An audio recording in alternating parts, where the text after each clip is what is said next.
John Oliver explains why ethanol is the worst. A still from the documentary King Corn. HBO/Ethanol's come a long way in 20 years. Back then, it was that ethanol I ain't puttin' it in my car, that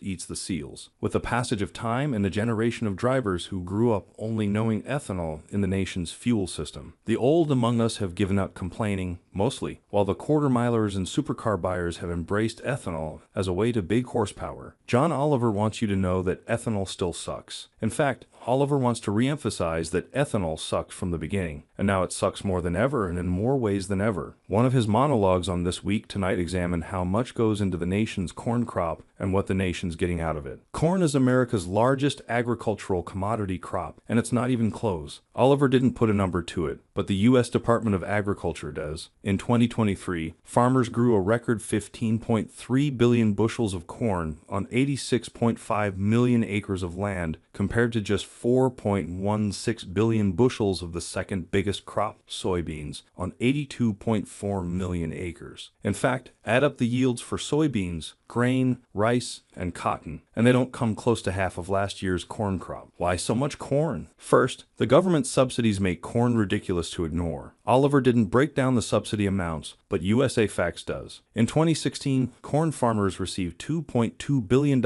in government subsidies, beating the individual amounts dispersed for soybeans, sugar, cotton, wheat, oranges, livestock, hay and forage, and all others. Large farming operations receive the majority of that. The Kansas Reflector writing last year, the top 10% of recipients of federal farm payments raked in more than 79% of total subsidies over the last 25 years. Then there's the ethanol mandate. The 2003 energy bill declared ethanol the only legal gasoline oxygenate for the U.S. market, creating a guaranteed market. Oliver notes that only about 1% of total U.S. corn production is the sweet corn we eat at meals. The rest is known as field corn or dense corn, and while that corn is also used for products like cornmeal, high fructose corn syrup, and plastics, it's mostly for ethanol. At least 40% of our nation's corn crop ends up at the pumps. Oh, and there's also a giant export market, and corn growers have a ton of power that can turn into additional payments. All of which has turned corn into gold on the cob. Why does it suck? The extreme amounts of water needed to grow corn lower the water table. Excessive use of nitrogen fertilizers sucks oxygen from the soil and water, leading to dead zones and waterways, and it's the worst feed for cattle, whose digestive systems were made for grass, not corn. For starters, you should let Oliver explain the rest. His tale includes lines like, "There is a long history of American politicians being weird around corn," also a doctor named Randy Beavers explaining blue baby syndrome, and a gent named Earl Rusty Butts cheering ethanol as, "It's the Pearl Harbor we've needed."